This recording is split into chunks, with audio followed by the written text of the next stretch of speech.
6 Japanese fighters circle above, a tightening noise of metal and prop wash against the vast South Pacific blue. Below them, a lone Allied bomber, a B-25 Mitchell, limps through the sky. Its wings are torn, one engine trails a greasy plume of smoke, and the airframe shudders with damage. For the crew inside, waiting for the final, decisive burst of cannon fire, this is the expected end. The kill shot is a matter of seconds. But their pilot does something incomprehensible. He does not push the throttles forward in a desperate bid for speed. Instead, he pulls them back. The bomber slows, nearly stalling, hanging awkwardly in the air. The screaming Zero fighters, committed to their high-speed intercept, blast past their suddenly sluggish target, their perfect formation breaking apart in confused, evasive turns. What happened in that fleeting moment over Bougainville on June 16, 1943, was more than a lucky break. It was the culmination of months of quiet, obsessive calculation by a man who defied every archetype of the wartime aviator. It was an act of intellectual rebellion that turned established doctrine on its head and introduced a paradoxical principle to aerial survival. Sometimes, to live, you must slow down. The story of Jay Zeamer Jr. and his eager beavers aboard Old 666 is not just a tale of heroism under fire. It is a case study in how unconventional thinking, rooted in discipline and deep analysis, can alter the grim mathematics of war. 1. The Unforgiving Sky, New Guinea, 1943. The theater of war in the South Pacific was a uniquely brutal arena. For the air crews of the U.S. 5th Air Force, operating under the pugnacious General George Kenney, the enemy was multifold. There were the Japanese, skilled, disciplined pilots flying the nimble Mitsubishi A6M0, a fighter that could outturn and outclimb anything the Allies initially put against it. Then there was the geography, endless stretches of shark-infested ocean and vast, unmapped, disease-ridden jungles that offered no friendly haven to a crippled plane. Finally, there was the machine itself. The B-25 Mitchell was a superb medium bomber, rugged and powerful, but inside, at 10 to 15,000 feet, it was a roaring, vibrating sweatbox, smelling of hot metal, cordite, hydraulic fluid, and fear. Missions were marathon ordeals of navigation over featureless water, with margins for error measured in gallons of fuel, not miles. If your engines fail, you ditch. If you ditch, you disappear. This was the grim mantra. Loss rates were catastrophic, gnawing at morale and keeping intelligence officers awake at night. The replacement pipeline brought in fresh crews, boys from Kansas and California who had mastered the basics of flight but were utterly unprepared for the lethal chess game of aerial combat against a veteran enemy. They were fed into the grinder. Some lasted a handful of sorties, many did not return from their first. Doctrine offered little solace. For bomber crews encountering fighters, the prescribed response was rigid: maintain maximum speed, hold tight formation to concentrate defensive fire, and run. Do not try to maneuver. A bomber could not win a turning fight with a Zero. This boom and zoom tactic by the Japanese, however, had become ruthlessly efficient. Zeros would make high-speed passes from the rear, exploiting blind spots, their cannons ripping into engines and fuel tanks. The American gunners, battling against wind, noise, and the dizzying speed of their attackers, often got only fleeting shots. The mathematical equation was simple and brutal. Exposure plus enemy fire equals attrition. Something in the formula had to change, but no one in command seemed to have the variable. 2. The Bookworm, Jay Zeamer Jr. Into this environment of stark attrition stepped a man who seemed drafted from central casting for a research librarian, not a bomber pilot. Captain Jay Zeamer Jr. was tall, lean, and peered at the world through thoughtful, wire-rimmed glasses. A 1940 graduate of MIT with a degree in civil engineering, he carried the demeanor of a scholar. He spoke in precise, complete sentences, eschewing the profane, clipped jargon of his peers. While other officers spent off hours drinking beer or writing letters home, Zeamer could be found in a corner of the barracks or under a mosquito net, surrounded by piles of paper, technical manuals for the B-25, after-action reports from disastrous missions, and even translated copies of Japanese flight and tactical manuals. He was an inveterate asker of why. Why did they always approach the target at that altitude? Why did the Zeros always attack from that quarter?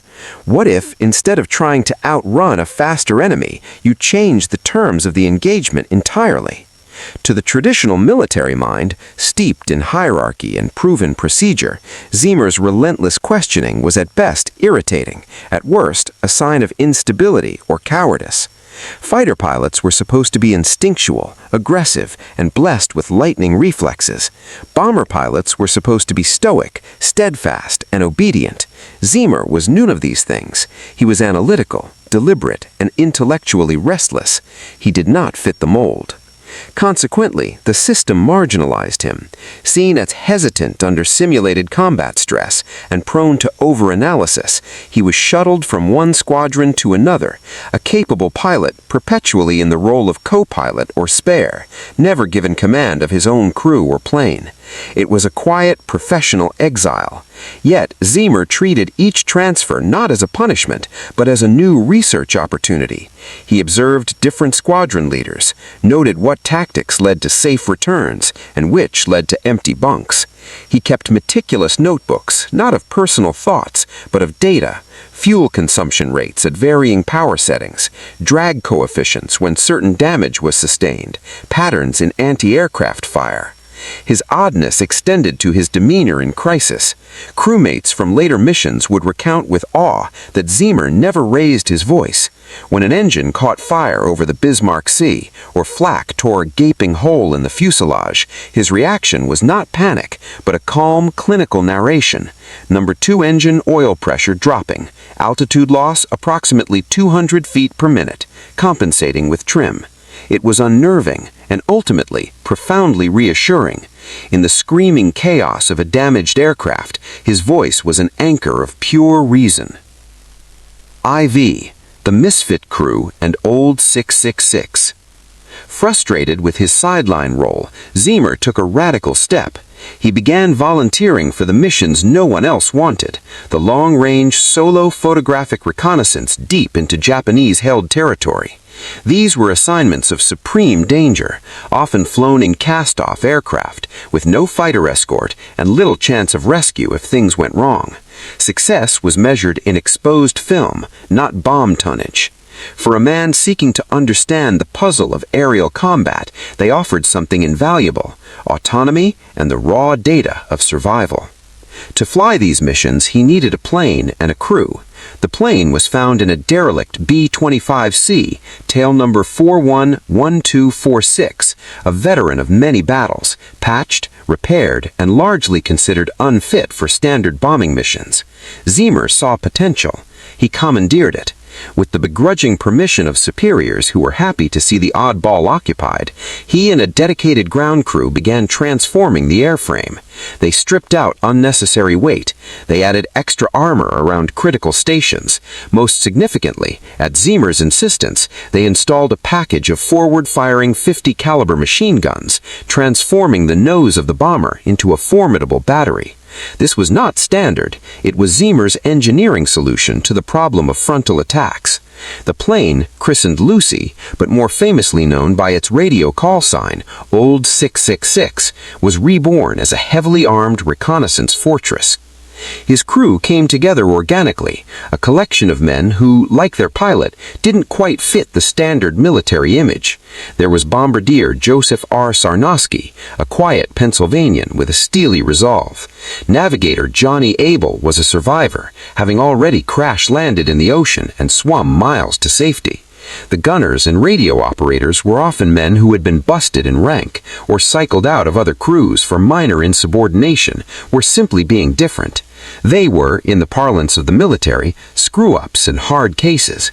Zeamer, the ultimate outsider, became their natural leader. He didn't lead with bluster or false inspiration. He led with transparency and respect for their collective survival. His briefings were legendary. There were no pep talks about glory or duty. Instead, he spread out maps and charts, speaking in his calm, MIT-trained monotone. "We will burn fuel at this rate, giving us 17 minutes over the target. If we take heavy fire from this quadrant, our diversion point is here. If we lose an engine at this coordinate, our glide range will take us to this island. Probability of encounter with patrol boats is low, but not zero." He made them partners in the calculus of the mission. They trusted him not because he was a charismatic warrior, but because he was a brilliant engineer who valued their lives as critical variables in his equation for getting home. IV, the mathematical problem and the heretical solution. By mid-1943, Zeamer had flown over 40 combat missions, many in old 666. He remained a captain, overlooked for promotion, still the bookworm, but he had accumulated a vast mental database of combat, and one pattern screamed for a solution. The standard defensive doctrine for bombers, run fast. This throttle-back maneuver violated all doctrine. Slowing down under attack felt like surrender, like offering oneself up on a platter. It required agonizingly precise timing and nerve of steel discipline. Do it too early, and the Zero pilot could adjust. Do it too late, and the bomber would eat a full burst of cannon fire. The margin for error was non-existent. Zeamer reportedly pitched the idea to a squadron commander. It was dismissed as theoretical nonsense, dangerous, destabilizing, and likely to get a crew killed. A good officer followed orders and doctrine. Zeamer didn't argue. He simply filed the idea away, not as a rejected notion, but as an untested hypothesis. He would wait for the correct laboratory conditions, a real combat engagement, to run his experiment. V. The laboratory, the mission to Bougainville. The experiment was authorized on June 16, 1943. The orders for Old 666 were stark. Fly a solo photo reconnaissance mission over the Japanese stronghold of Bougainville, mapping airfields at Buka, Bonis, and Kieta, and shipping in the Choiseul Bay area. Intelligence expected heavy resistance. No fighter escort could be spared. The mission was so hazardous it was classified as voluntary.